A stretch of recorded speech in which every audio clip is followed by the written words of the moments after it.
요한복음 말씀 3책 10회차입니다. 10번째 시간이고요. 요한복음의 구조는 아주 중요합니다. 그래서 여러 번 다뤘는데요. 다시 한번 좀 보고 가도록 하겠습니다. 서론과 결론이 1장과 20장입니다. 1장 1절부터 18절까지, 결론은 20장 30절, 31절 두 절인데요.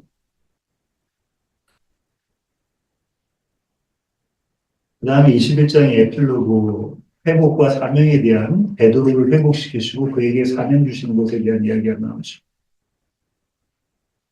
1장 19절부터 12절까지 예수님의 강론도 있고, 7번의 기적이 있고, 또 여러 가지 에피소드들이 있습니다.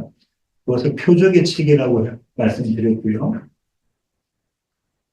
13장부터 20장까지가 십자가의 길, 영광의 길, 그 다음에 사람들의 배신을 다루고 있는 영광의 책이라고 말씀드렸습니다.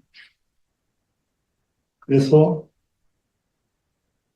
여기 14장부터요. 14장, 15장, 17장까지 무엇 얘기하고 있냐면 14장, 15장, 16장은 하나됨에 대한 이야기입니다.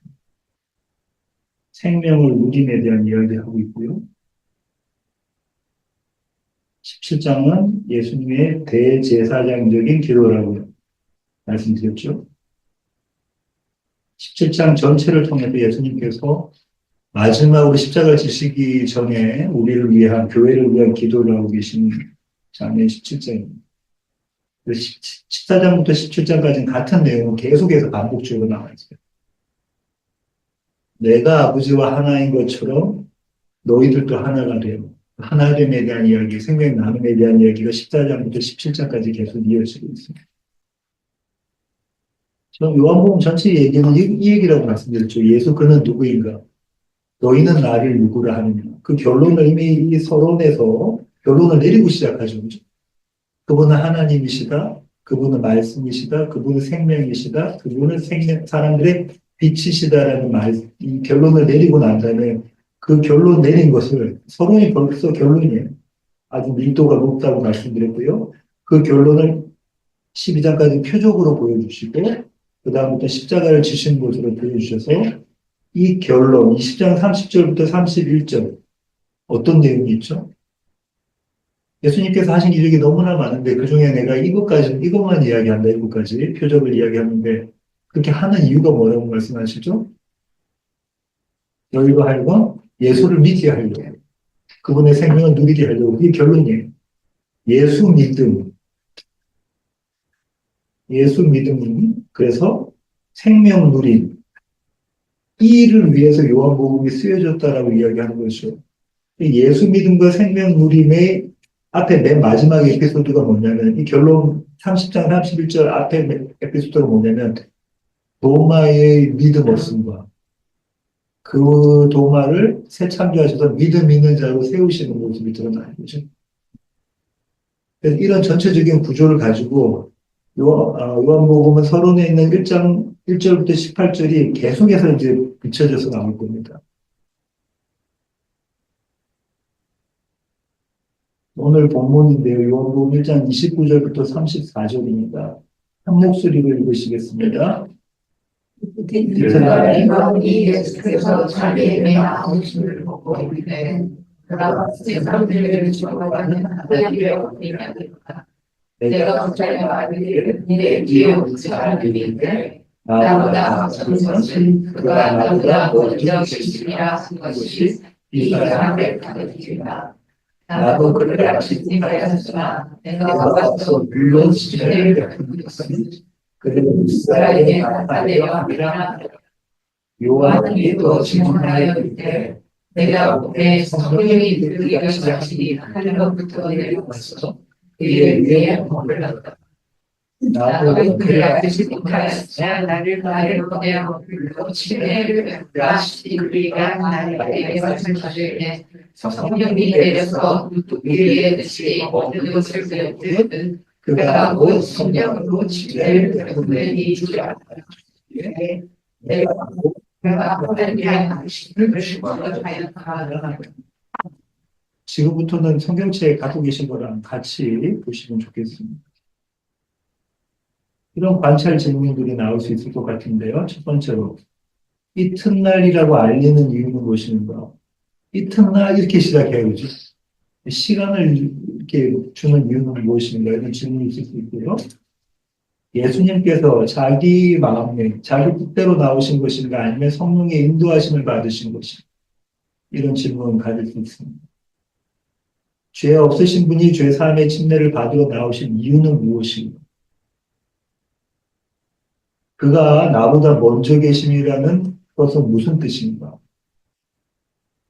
요한은 그분을 알지 못했다고 두 번이나 반복해서 말합니다. 그 이유는 뭘까? 요한의 물침례가 예수님을 이스라엘에 나타내게 한다는 것은 무슨 뜻인가? 침례한이 그런 얘기 하거든요. 이 침례를 통해서 예수 그리스도를 이스라엘에 나타내게 한다. 이건 도대체 무슨 의미인가? 성령이 내려와 머물렀다는 것은 어떤 의미를 갖는가? 요한이 내가 보매라는 이야기가 자주 나와요. 이거는 무슨 뜻을 갖고 있는가? 성령으로 침례를 베푼다는 것은 무슨 말인가? 하나님의 아들이심을 증언했다는 것은 어떤 의미인가? 이 정도 관찰 질문들이 나올 수 있을 것 같고요. 예, 물론 더 나올 수도 있을 것 같습니다. 한 절 한 절씩 살펴보기로 하겠습니다. 이튿날 이렇게 시작을 해요. 이튿날. 이튿날이라고 알리는 이유는 뭘까? 이 이튿날이 중요해서 그래요. 이튿날이라는 것은 지난 시간에 나눴던 어, 한해드린 공회가 바리새인과 그다음에 제사장들이 사람들을 보내잖아요. 예수님 보고 뭐라고 이야기해요? 아니, 친내요한 보고 네가 그리스도. 그리스도냐, 네가 엘리야냐, 네가 그 선지자냐, 다 예수 그리스도 말씀한 거로 말씀드렸죠. 그 사건이 있었는데 그 다음 날이요. 그 다음에 1장 29절 한번 보세요. 성경책 1장 29절로 또 이튿날이 보이나요? 네. 35절 보실까요? 또 이튿날이 보이죠? 그럼 이튿날 제일 첫 번째 오늘 본문에 나온 이튿날 전에 하루가 있었고, 이 이튿날이 오늘 본문이 두 번째 날이에요. 그 다음에 35절에 있는 것이 세 번째 날입니다. 43절에 있는 것이, 또 이튿날에서 네 번째 날이에요. 그러고 난 다음 2장 1절 보세요. 사흘째 되던날. 그럼 며칠째라는 거죠? 7일째라는 거죠. 안식에 대한 그림을 어디서 담고 있냐면, 혼인잔치에서 담고 있어요. 일부러 이튿날에서 요한복음이 어떤 구조로 되어 있냐면 창세기에 나와 있는 창조에 있는 기사를 끌고 오잖아요. 그 구조로 지금 되어져 있습니다. 예수께서 자기에게 나오심을 보고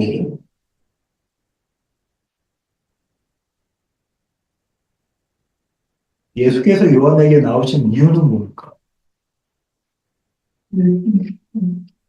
그 전에 이스라엘의 침례가 있었는데 이게 지난주에 박영은 집사님이 질문하셨던 거예요. 구약 시대에는 침례라기보다는 침례의 형태도 있을 수도 있고요. 물 항아리 같은 걸 가지고 물을 떠서 할 수도 있고 아니면 강에 잠기기도 하는데 정결 예식이 있어요. 정결 예식.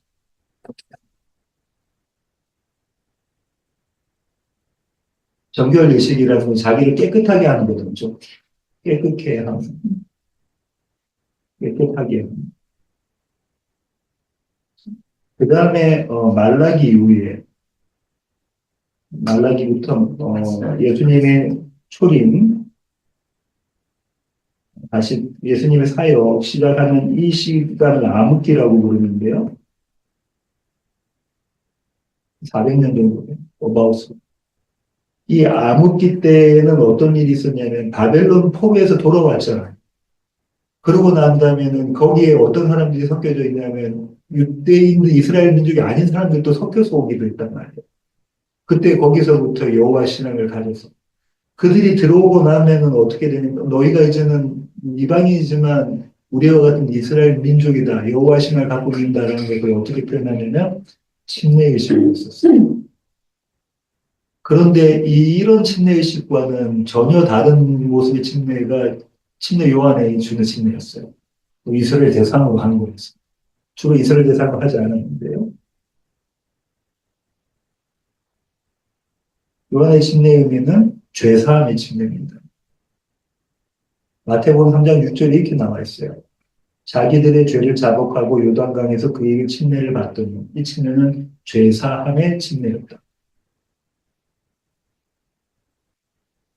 우리 이런 질문 가질 수 있습니다. 예수님은 죄 없으신 분입니다. 네. 그런데 왜 죄사함의 침례를 받으러 나오셨어요? 그분은 죄가 없으신데 침례 요한의 침례는 죄사함의 침례인데 그분은 왜 죄사함의 침례를 받으러 나오셨을까?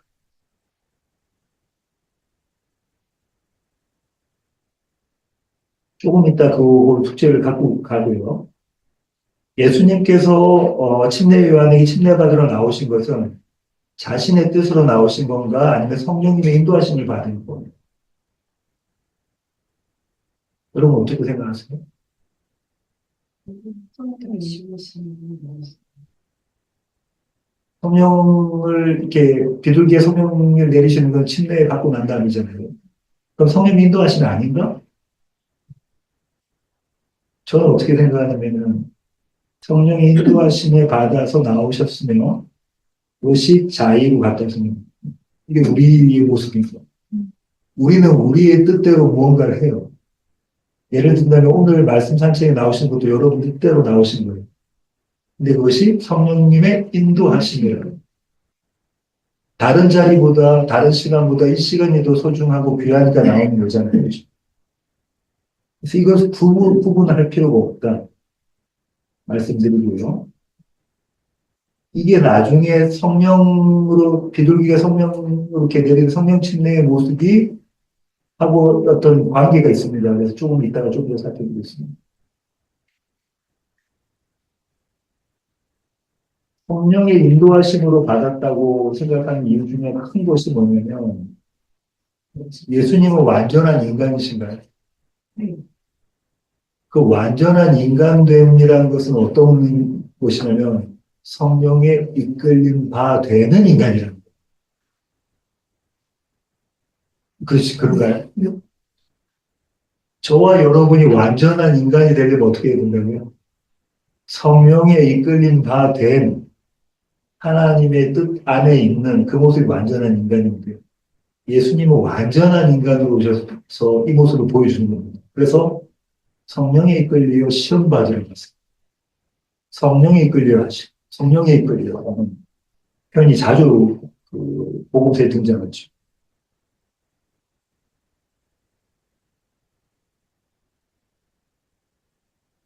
아, 그 다음에 보라라는데, 보고, 봄에, 보라, 뭐 이런 얘기들이 계속해서 나오거든요. 보라 나오지 않나요? 보라가 갖고 있는 의미는 도대체 뭘까? 5절 한번 보세요. 요한복음 1장 5절 누가 한번 읽어주시겠습니까? 5절 10절은 네, 5절 10절 한번 읽어주십시오. 빛이 어둠에 비치되 어둠이 깨닫지 못하더라. 10절 그가 세상에 계셨으며 세상은 그로 말미암아 지은 바 되었으되 세상이 그를 알지 못하였고 요한복음의 서론에서 뭐라고 이야기하냐면 빛이 세상에 오셨는데 세상은 그 빛을 알지 못한다. 보지 못한다. 이렇게 지금 결론을 내리고 시작하고 있잖아요. 근데 그 결론에 대한 반전이 뭐냐면 오늘 이 구절입니다. 봄에, 보라, 이런 구절. 그 반전의 주체가 되는 구절이 33절이에요. 오늘 보면 33절인데요. 한번 읽어주십시오. 나도 그를 알지 못하였으나 나를 보내어 물로 세대를 침례를 베풀러 하신 그이가 나에게 말씀하시되 성령이 내려서 누구든지 그 위에 누구 위에든지 머무는 것을 보거든 그가 곧 성령으로 침례를 베푸는 이인 줄 알라 하셨기에 그를 알지 못했다. 이 부분이 뭐냐면은 아까 이광원 집사님 읽었던 5절, 10절 그 얘기입니다. 그런데 이제 알게 되었다라는 거예요. 그 주체가 누구라고 하죠? 성령이시다. 하나님이 그 일을 하신다. 보지 못한 자를 보게 하신다. 듣지 못한 자를 듣게 하신다라고 이야기하고 있죠.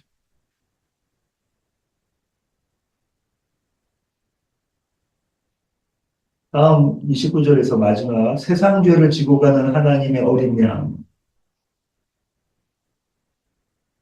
세상 죄를 지고 가는 하나님의 어린 양의 의미는 무엇인가? 하나님의 어린 양의 모형은 창세기 처음부터 나왔습니다. 아브라함과 하와가 입은 가죽옷이 그런가요? 희생물로 그 수치를 가린 건가요? 그죠? 네, 그렇습니다. 아벨의 제사도 하나님의 어린 양에 대한 모형이고요. 아브라함이 이삭을 번제로 드리는 것도 하나님의 어린 양에 대한 모형입니다. 이스라엘의 유월절 제사도 그렇습니다. 구약은 계속해서 하나님의 어린 양 예수 그리스도의 죽으심, 세상 죄를 지고 가는 하나님의 어린 양에 대한 모형이 계속해서 등장하죠. 이 하나님의 어린 양, 세상 죄를 지고 가는 하나님의 어린 양은 어느 구절을 갖고 왔냐면 이사야 53장을 그대로 끌고 왔어요. 53장이 좀 긴데 전체를 봐야 될 것 같아가지고 제가 끌고 왔습니다. 제가 한번 읽어볼게요. 우리가 전한 것을 누가 믿었느냐? 여호와의 팔이 누구에게 나타났느냐? 믿었다는 얘기입니까? 안 믿었다는 거예요? 믿음. 예? 안 믿었다는 거예요. 그죠? 우리가 전한 것을 누가 믿었느냐? 강윤성 집사님 영어 성경에 그렇게 나와 있죠? 우리가 전한 것을 누가 믿었느냐?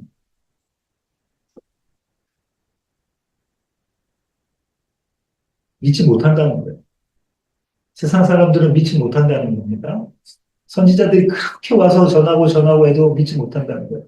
그래서 예수님이 뭐라고 말씀하시면 이런 비유하셨잖아요. 아주 부자가, 아주 많은 큰 땅을 갖고 있는 부자가, 부자가 어떻게 하죠? 계속해서 자기 저기 종들을 보내잖아요. 그죠? 하작이 다 끝나갈 중에. 결국은 아들까지 보냈는데 아들까지 죽이는 장면이 나오죠. 예수님 뭐라고 말씀하냐면 선지자들 내가 계속 끊임없이 보냈다. 이 말씀도 하시거든요. 그래도 믿지 못한다는 거. 2절. 그는 주 앞에서 자라나기를 연한 순 같고 마른 땅에서 나온 뿌리 같아서 고운 모양도 없고 풍채도 없은 즉 우리가 보기에 흠모할 만한 아름다운 것이 없도다. 이것이 믿지 못함의 이유입니다. 볼 것이 하나도 없다. 이스라엘 당시에 그랬죠. 그들이 원하는 왕은 어떤 왕이냐면 다윗과 솔로몬 같은 그런 왕이었어요. 대단한 왕, 민족적 이스라엘 구원할 그런 왕이었는데 예수 나사렛 예수 목수의 아들 그런 분은 볼 것이 하나도 없었어요. 이건 오늘날 우리에게도 마찬가지입니다. 우리가 믿는다 할 때는 어떤 사람이냐면 대단한 능력을 가지고 있고 대단한 힘을 가지고 있고 지혜를 갖고 있는 사람이 우리를 믿는 사람입니다. 누가 믿었느냐? 아무도 믿지 못한다는 거예요. 3절. 그는 멸시를 받아 사람들에게 버림받았으며 강고를 많이 겪었으며 질고를 앓는 자라 마치 사람들이 그에게서 얼굴을 가리는 것 같이 멸시를 당하였고 우리도 그를 귀히 여기지 아니하였도다. 그는 실로 우리의 질고를 지고 우리의 슬픔을 당하였거늘 우리는 생각하기를 그는 징벌을 받아 하나님께 맞으며 고난을 당한다 하였노라. 그가 찔림은 우리의 허물 때문이요 그가 상함은 우리의 죄악 때문이라. 그가 징계를 받음으로 우리는 평화를 누리고 그가 채찍에 맞음으로 우리는 나음을 받았도다. 6절. 우리는 다 양 같아서 그릇 행하여 각기 제 길로 갔거늘. 내가 원하는 대로, 내가 생각하는 대로, 내가 뜻하는 바대로. 우리는 각기 다 자기의 길로 갔다는 거예요. 여호와께서는 우리 모두의 죄악을 그에게 담당시키셨도다. 그가 곤욕을 당하여 괴로울 때도 그의 입을 열지 아니하였으니 이게 어떤 말입니까? 순종하셨다는 거예요. 마치 도수장으로 끌려가는 도살장으로 끌려가는 어린 양과 털 깎는 자 앞에서 잠잠한 양같이 그의 입을 열지 아니하였도다. 순종하셨다. 그는 곤욕과 신문을 당하고 끌려갔으나 그 세대 중에 누가 생각하기를 그가 살아있는 자들의 땅에서 끊어짐은 마땅히 형벌받을 내 백성의 허물 때문이라 하였으리요. 아무도 그렇게 생각 안 한다는 거예요. 내 죄 때문에 그분이 죽었다고 아무도 생각하지 않는다는 거예요. 그분은 그런, 우리가 봤을 때 하찮은 분이라는 거죠. 그는 강포를 행하지 아니하였고 그의 입에 거짓이 없었으나 그는 참되시죠. 그의 무덤이 악인들과 함께 있었으며 그가 죽은 후에 부자와 함께 있었도다. 여호와께서 그에게 상함을 받게 하시기를 원하사 질고를 당하게 하셨은즉 그의 영혼을 속건제물로 드리기에 이르면 그가 씨를 보게 되며 그의 날은 길 것이요 또 그의 손으로 여호와께서 기뻐하시는 뜻을 성취하리로다. 그가 자기 영혼의 수고한 것을 보고 만족하게 여길 것이라 나의 의로운 종이 자기 지식으로 많은 사람을 의롭게 하며 또 그들의 죄악을 친히 담당하리로다. 이 희생제물이 되신 이유가 뭐라고 하죠? 그리고 그 결과가 뭐라고 합니까? 그가 뭘 보게 돼요? 씨를 보게 되는 거죠. 그분의 씨가 누굽니까? 교회. 그리스도 예수가 씨로 오신 제라로, 히브리어로 제라라고 하는데요. 씨로 오신 그분의 씨가 교회된 거예요. 그러므로 내가 그에게 존귀한 자와 함께 몫을 받게 하며 강한 자와 함께 탈주한 것을 나누게 하리니 이는 그가 자기 영혼을 버려 사망에 이르게 하며 범죄자 중 하나로 헤아림을 받았음입니다. 그러나 그가 많은 사람의 죄를 담당하며 범죄자를 위하여 기도하였느니라.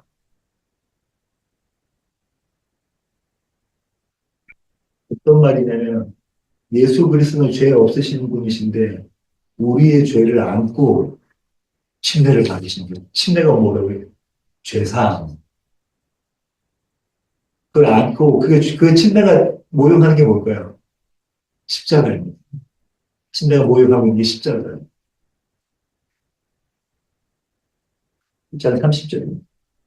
내가 전에 말하기를 내 뒤에 오는 사람이 있는데 나보다 앞선 것은 그가 나보다 먼저 계심이라 한 것이 이 사람이 가르칩니다. 그가 나보다 먼저 계심이라는 뜻은 무슨 뜻일까? 어떤 뜻일까요? 우리 지금 지지난주에 했어요. 그가 나보다 먼저 계신. 선제하신다, 그죠? 그분은 하나님이신. 시간을 돌릴 수가 없어요. 침례요한이 예수님보다 적어도 반년 앞서서 태어났거든요. 근데 그리고 사회가 더 먼저 시작했죠. 근데 그분이 나보다 앞섰다. 그분이 나보다 먼저 계셨다. 이 시간을 돌릴 수는 없는 거잖아요. 그 얘기는 그분은 원래 계셨던 겁니다. 이거 뭐 얘기냐면 하나님이 하나님 되시면 완전하신 분. 아까 우리가 완전하신 인간, 사람을 봤나요? 예, 여기서 지금 이 구절에서 오늘 본문에서 기독론이 나오죠. 닥트린 오브 크라이스트라고 하고 크리스탈로지라고 하는데 이 기독론이라는 것은 그리스도론이에요. 기독은 한자니까요. 완전하신 하나님. 완전하신 인간. 예수 그리스도는 완전하신 하나님으로 오셔야 됐고 완전하신 인간으로 오셔야 됐습니다.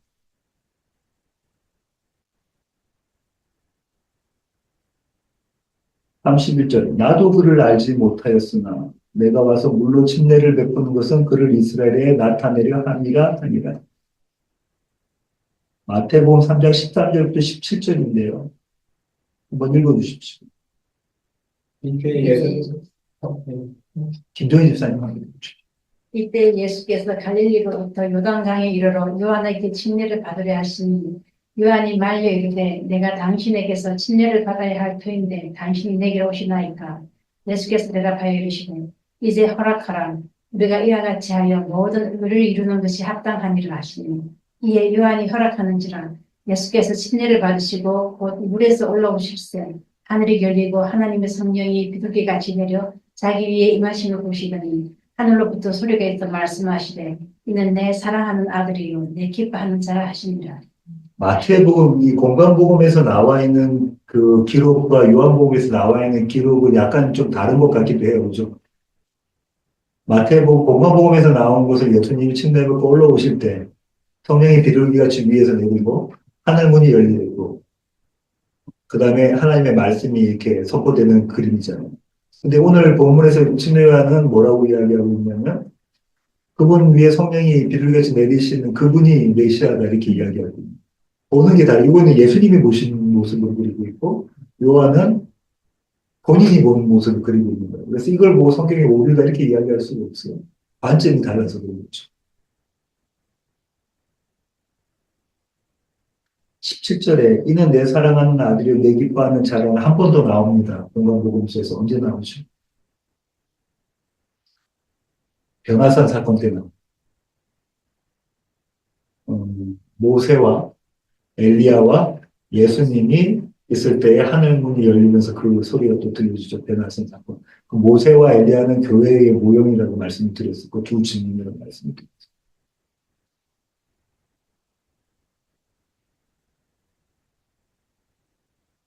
31절과 33절의 반복해서 나도 그를 알지 못하였으나라고 밝히는 이유는 뭘까? 이 시간의 무게를 한번 생각해 보겠는데 이런 겁니다. 어, 우리가 이 얘기가 저번에 한번 질문 중에서 나왔었어요. 그래서 침례 요한은 예수님을 이미 알고 있었지 않습니까? 메시아를 알고. 근데 오늘 본문에서 뭐라고 하냐면 나도 그를 알지 못했다라고 이야기되잖아요. 침례 요한과 나사렛 예수는 출생에서 달라요. 나사렛 예수의 출생을 아는 사람들이 그렇게 많지가 않아요. 메시아로 오심에 대한 출생을 아는 사람. 근데 침례 요한은 선지자로 오는 모습이 드러나 버렸어요. 그죠? 아버지가 뭘 못하게 되냐면 말을 못하게 돼요. 성경 제사 드리러 간다. 그러고 난 다음에 아들을 이름을 요한이라고 지었을 때 집안에 아무도 요한이 없는데 아버지 이름을 따라서 사과를 이렇게 지어야 되는데 요한이라고 이렇게 지었을 때 그때 입술이 열려요. 혀가 풀려져 버리는 그런 기적이 있었죠. 그리고 이 사람이 뭘 입고 있었죠? 낙타 털옷을 입고 있었어요. 왕궁에 있는 부드러운 옷이 아니라 아주 거친 옷을 입고 있었다는 거예요. 거친 드레스. 뭘 먹었습니까? 메뚜기가 속청을 먹었어요. 범상한 사람이 아니에요. 선지자 중에 선지자라고 다들 그렇게 볼 수 있는 사람이었던 거예요. 반면에 나사렛 예수님. 태어날 때 목숨자를 몇 명 알고, 그다음 저 중동에서 동방박사들, 잘 몰라요. 부모님 말고. 왜냐하면 그 이야기를 안 했을 거예요. 돌 맞아 죽으니까. 자기 아내. 쉬쉬하고 있었죠. 물론, 마리아의, 물론 그 마리아가 예수님을 잉태했을 때, 침례 요한의 어머니를 만났을 때, 침례 요한이 뱃속에서 뛰어노는 이런 모습이 있죠. 그거는 이렇게 기적적인 그런 모습인데, 성령의 역사하시는데, 이렇게 생각해 보세요. 30년 동안 보통 일반인하고 똑같은 모습이었어요. 짱하고 출생에 어떤 비밀이 있는 것처럼 아주 멋지게 태어났어도 30년 동안 가만히 있었습니다. 정말 메시아가 맞나? 이런 생각을 했을 텐데. 30년 동안 아무 생각도 안 하고 가만히 있었어요. 그래서 그의 형제들이 어떤 모습이 드러나냐면, 복음서에 자기 형을 데리러 가요. 막 이렇게 설교를 하고 계실 때 예수님이 어머니하고 같이 자기 형제들이 다 와요. 그때는 아버지 요셉은 안 보이는 거 봐서 신학자들은 일찍 요절했을 거라고 생각해요. 와서 뭐라고 하냐면 데리러 가요. 그죠? 그리고 어떻게까지 이야기했냐면 이제 사역을 시작하고 난 다음에 형이 정말로 메시아라. 정말로 메시아라면 여기서 이 나사렛 갈릴리 여기 천국에서 이렇게 놀지 말고 중앙 무대로 가 예루살렘으로 가. 아직 자기 때가 안 됐다고 생각 안 가는데 다시 가시긴 가시죠. 요한복음에 그런 장면이 나와요. 이게 무슨 이야기하고 있냐면 눈에 보이는 것과 눈에 보이지 않는 약속에 대한 비교를 보여주고 있어요. 눈에 보이지 않는 약속이라는 것은 믿기가 어렵다는 거지. 그래서 지난번 말씀드렸던 침례 요한이 실족을 하는 그림이 그려집니다. 요한복음 1장 12절부터 13절은 뭐라고 이야기하냐면 요약하면 이렇습니다. 하나님께로부터 난 자들만이 빛을 알아볼 수 있다. 다시 말하면 성령 하나님 아니고서는 예수를 예수라고 메시아라고 그리스도라고 구원자라고 내 삶의 주인이라고 고백할 수가 없다는 거죠. 요한복음 1장 31절입니다. 물로 침례를 베푸는 것은 물 침례의 의미는요 성령 침례와 대조가 되는 거예요. 오늘 본문에서의 물 침례의 의미. 침례요한이 주는 물 침례라는 것은 어떤 의미, 어떤 거냐면 침례요한이 물 침례 한 번 줬다고 죄가 다 사해집니까? 영원히 제가 사해지는 게 아니잖아요. 하나님의 어린 양이라고 할 때 신학자들이 이렇게 이야기하는데요. 우리에는 한국에는 관사가 없어요. 하나님의 어린 양. 이게 더 램브냐 아니면 더 램브냐 더 램브라고 쓰고 있어요. 그 얘기는 어떤 거냐면 이 램브가 갖고 있는 의미는 이런 겁니다. 내가 죄를 짓고 1년에 한 번 대속죄일에 죄를 한번 했어요. 그 다음에 또 다음에 또 해야 되나요? 또 해야 됩니다. 근데 히브리서 기자가 뭐라고 하냐면 예수 그리스도의 희생제물 되시면 영단번에 영원이라는 거죠. 성령 침례가 물 침례가 대조하는 것이 이걸 대조하는 것이라고 신학자들이 이야기합니다.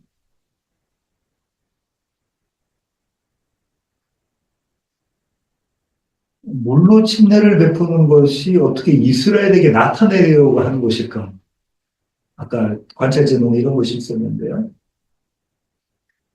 이 말은 다른 말로 하면은 예수님의 침례 사건은 도대체 어떤 의미인가 하는 거예요. 우리에게. 죄 없으신 분이 죄사함의 침례를 받으셨습니다. 그런가요? 교회를 품어 안으신, 교회를 끌어 안으셔서 예수께서 성령을 받으시는 모습이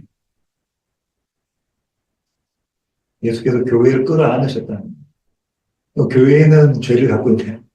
네, 우리는 죄가 있어요.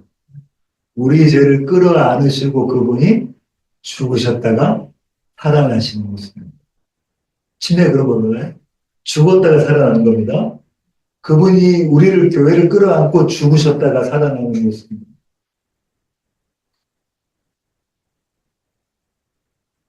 이것은 오순절 성령 강림 사건의 미리 보기입니다.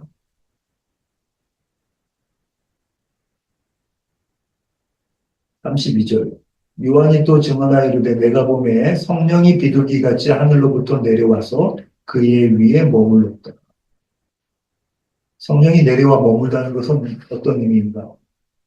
상징적인 의미다, 그죠? 상징적인 의미입니다. 앞서 말씀드린 것처럼 하늘에서 들리는 소리, 이는 내 사랑하는 아들이니 너희가 이에 그리스도 나사렛 예수의 말에 순종해라. 그 말을 들어라라고 말씀하시거든요. 성경에서 비둘기가 이야기하고 있는 게 수도 있죠. 어떤 사건이 떠올라지십니까? 이에 노아의 방주 맞아. 노아의 방주에 기쁜 소식을 가져다 주는 것이 비둘기죠. 33절 누가 한번 읽어주십시오. 나도 그를 알지 못하였으나 나를 보내어 물로 침례를 베풀라 하신 그이가 나에게 말씀하시되 성령이 내려서 누구 위에든지 머무는 것을 보거든 그가 곧 잘못됩니다. 침례를 성령으로 침례를 베푸는 인 줄 알라 하셨기에. 여기서 그이는 누군가요?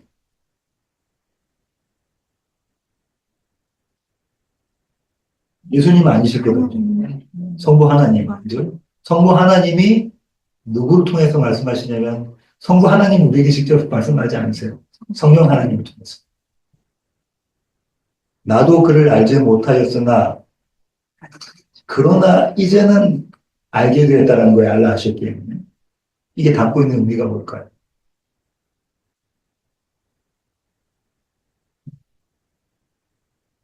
우리가 어떻게 되느냐면 보지 못하는 자가 하나님의 말씀을 통해서 보게 된다는 거예요. 알지 못했던 자가 이제는 알게 되었다는 거예요. 그분이 누구신지. 누구를 통해서? 성령 하나님을 통해서 그렇게 된다는 거예요. 이것이 성도의 삶입니다. 우리의 매일매일의 삶이 이래요.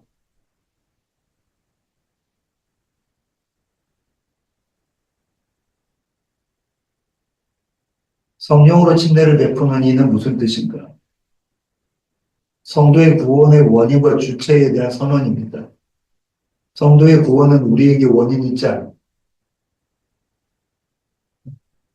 믿음조차도 하나님이 우리에게 주신 선물이니까 그 선물을 통해서 우리는 침례를 받은 겁니다. 여기서 성령 침례라는 것은 구원을 말하는 겁니다. 마지막 절입니다. 내가 보고 그가 하나님의 아들이심을 증언하였노라 하니라. 이 증언이 갖고 있는 의미가 뭘까요? 요한복음의 결론입니다.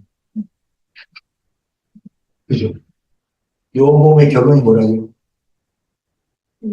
그리스도 예수를 믿는 것. 그래서 도마의 고백이 뭐였습니까? 나의 하나님. 나의 주, 나의 하나님.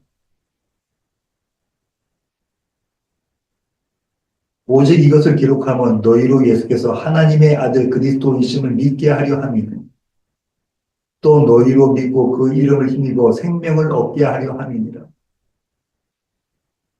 생명을 얻는다는 것은 지금 내게 생명이 있다는 겁니다.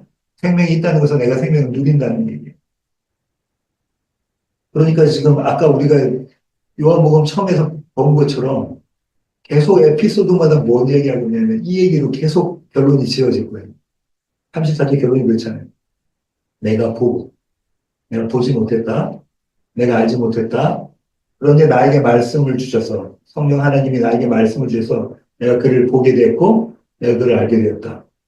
보고 알게 된 자들이 하는 고백이 뭐냐면 그분은 하나님의 아들이시다. 그분은 내 삶의 주인이시다. 구원자시다. 여기까지 오늘 본문을 봤고요. 적용을 보겠습니다. 생각해 보아야 할 주제가 있는데요. 교회의 모습, 나의 모습에 대해서 지금 은퇴하셨어요. 지금 달라스에 계시는데요. 노진중 목사님 설교 좋으십니다. 유튜브에서 좀 들어보시면 좋을 것 같고요. 달라스 있을 때 지금 뵌 적도 있고 같이 세미나도 들은 적이 있는데 그 목사님이 이렇게 말씀하셨어요. 그 책에서 요한복음 책에서 우리는 천국의 소망을 두고 산다고 말하면서도 천국이 없는 것처럼 살고 그리스도가 교회의 몰이라고 하면서도 교회에서조차 그리스도를 무시하고 그 경종을 울립니다. 천국의 소망을 두고 산다고 기도할 때는 우리가 그렇게 기도하고 있지만 천국이 없는 것처럼 있다는 사람. 예수님이 나의 생명입니다라는 증언을 언제 누구에게 해보셨는가? 우리는 이 증언을 잃어버렸다. 왜 증언을 하지 않을까? 왜 이 증언을 잃어버렸을까요?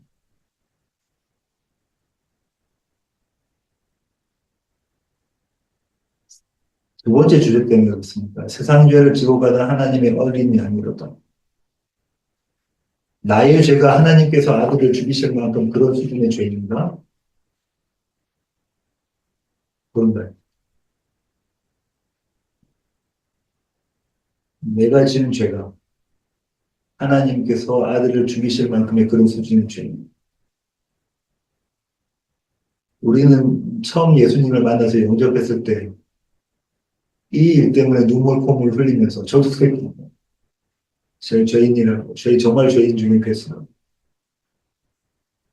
그때 말이에요. 오늘 우리가 하나님 앞에 범죄한 그 죄가 하나님께서 죽으실 만한 죄인가? 이 중요한 문제입니다. 오늘 내가 하나님 앞에서 범죄한 그 죄가 정말로 하나님이신 그분이 우리를 위해서 대신 죽으실 만한 그런 수준의 죄입니다. 만약에 그런 수준의 죄라는 것이 인정이 되어진다면 하나님이 나를 위해서 죽으셨다는 것이 굿뉴스가 돼요. 나는 정말로 죽어 마땅한 자인데 하나님께서 나를 구원하셨다는 것이 인정이 된다면 하나님의 예수 그리스도의 십자가 사건이 나에게 복음이 됩니다. 우리는 날마다 이 복음으로 살아야 된다고 이야기해요. 복음을 살려면 뭐가 인정돼야 되는 겁니다. 내가 영원한 사망에 처할 자가 맞습니다라는 것이 인정이 돼야 된다. 복음으로 산다는 것은 어떻게 사는 거냐면 나의 죄인됨,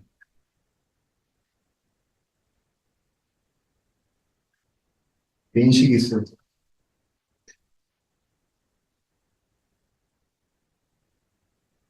결국 다른 사람을 미워했거나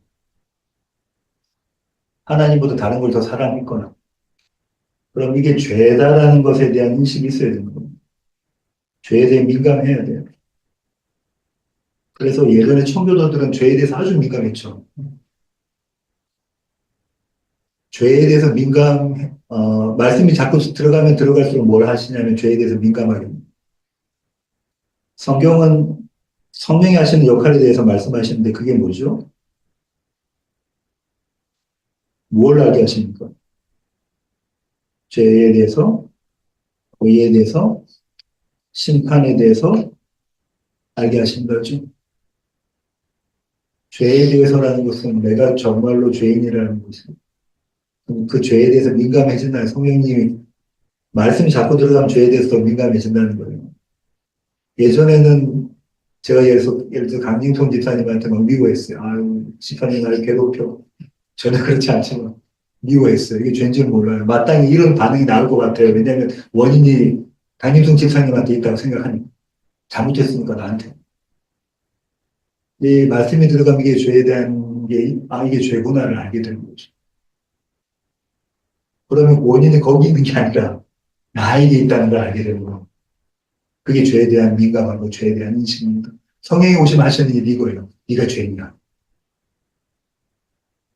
이걸로 끝이면 우리가 소망이 없어요. 그죠? 의에 대해서 알게 하시면 돼요. 그 의가 누구십니까?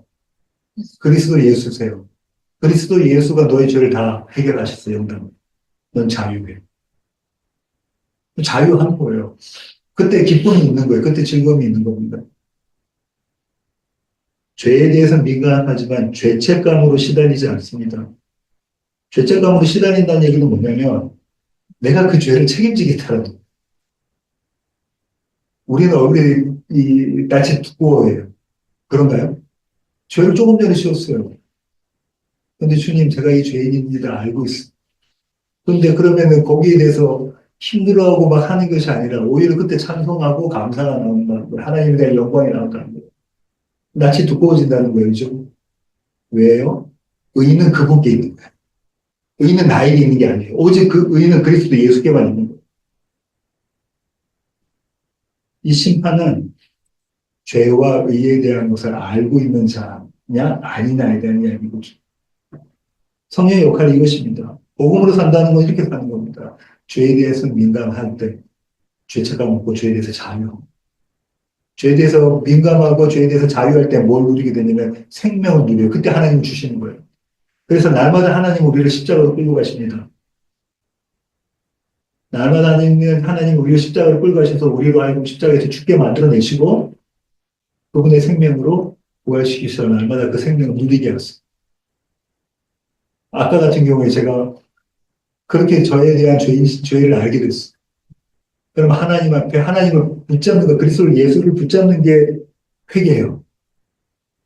회개는 제가 오늘 또 강인송 집사님한테 죄를 지었습니다. 주님 용서해 주세요.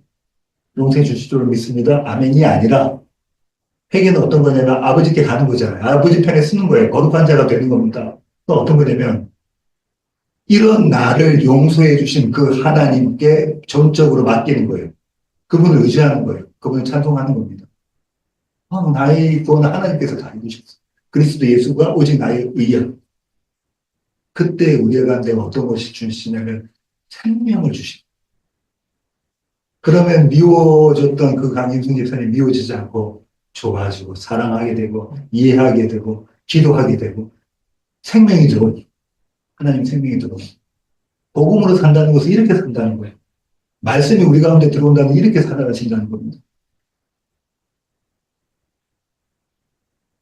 세 번째 생각해 보아야 할 주제는요. 증인됨의 주제입니다.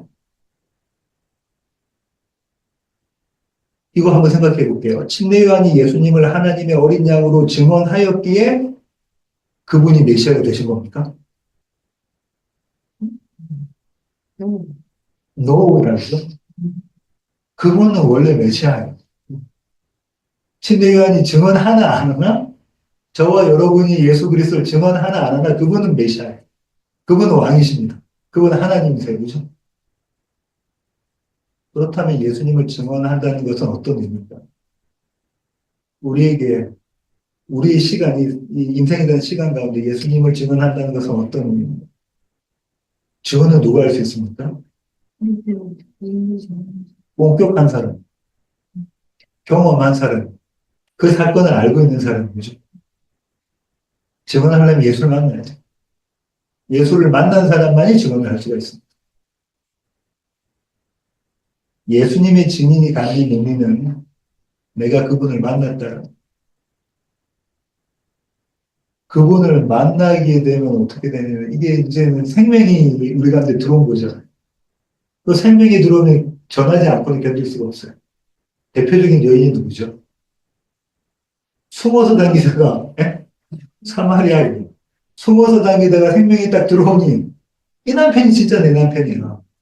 이 일곱 번째 남편이 진짜 내 남편이야. 앞에 여섯 명은 다 남편이 아니었어.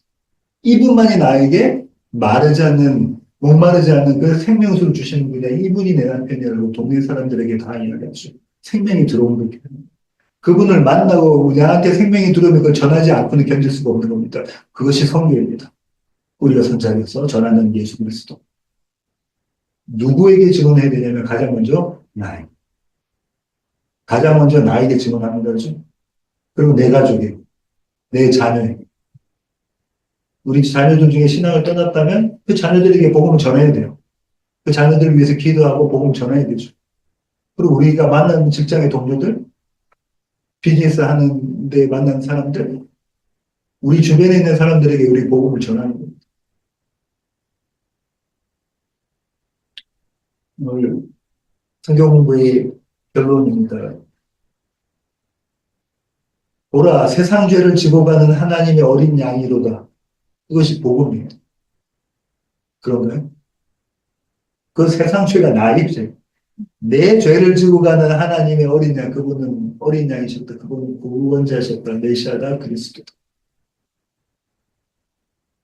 교회는 이 복음의 의미를 알고 경험하고 나누는 공동체입니다. 모이는 교회를 말합니다. 이렇게 우리가 오늘 또 모여서 하나님 말씀을 공부하는 것은 이 복음의 의미를 아는 거예요. 경험하는 거고 그것도 나누는 겁니다. 내가 만난 예수 그리스도는 이런 분이야. 이 일을 하는 것이 교회예요. 우리 교회의 모든 사역은 여기 있습니다. 복음을 알고 경험하고 나누는 것. 더불어 교회는요. 각자의 삶의 자리에서 담대히 증언을 하는 사람들. 예수가 나한테 들어와서 그 생명이 나한테 정말 소중하다면, 정말로 그것이 나에게 소중하다면 그 생명을 전해야 되잖아요. 아까 그 노진준 목사님 말씀하신 거예요. 그죠? 노진준 목사님 뭐라고 말씀하신 거예요? 정말 그리스도 예수를 우리가 믿고 있는, 그분이 나의 구원자라는 거, 나의 생명이라는 믿고 있느냐. 정말로 믿으면 전하지 않고는 안 된다는 거죠. 예, 오늘 한 건 여기까지고요. 제가 기도하고 마치고 저기 응답하도록 하겠습니다. 하나님 감사합니다. 오늘도 하나님은 하나님의 말씀으로 우리를 보게 하십니다. 세상 죄를 지고 가는, 나의 죄를 지고 가는 하나님의 어린 양을 보라 하십니다. 눈이 감겨 볼 수 없었던 자들의 눈을 띄우셔서 보게 하시고 듣지 못하던 자들이 듣게 하시고 알지 못하는 자들이 알게 하십니다. 그래서 예수 그리스도가 참 하나님이시며 우리를 구원하신 구원자시고 우리의 삶의 주인이라는 고백을 우리로 하여금 만들어내십니다. 하나님 이것이 은혜입니다. 우리가 이 복음으로 오늘 하루를 살게 하시고 이 복음을 우리의 이웃에게 전하는 자들로 주님 저희를 삼아 주시옵소서. 귀하신 예수님의 이름으로 기도합니다. 아멘.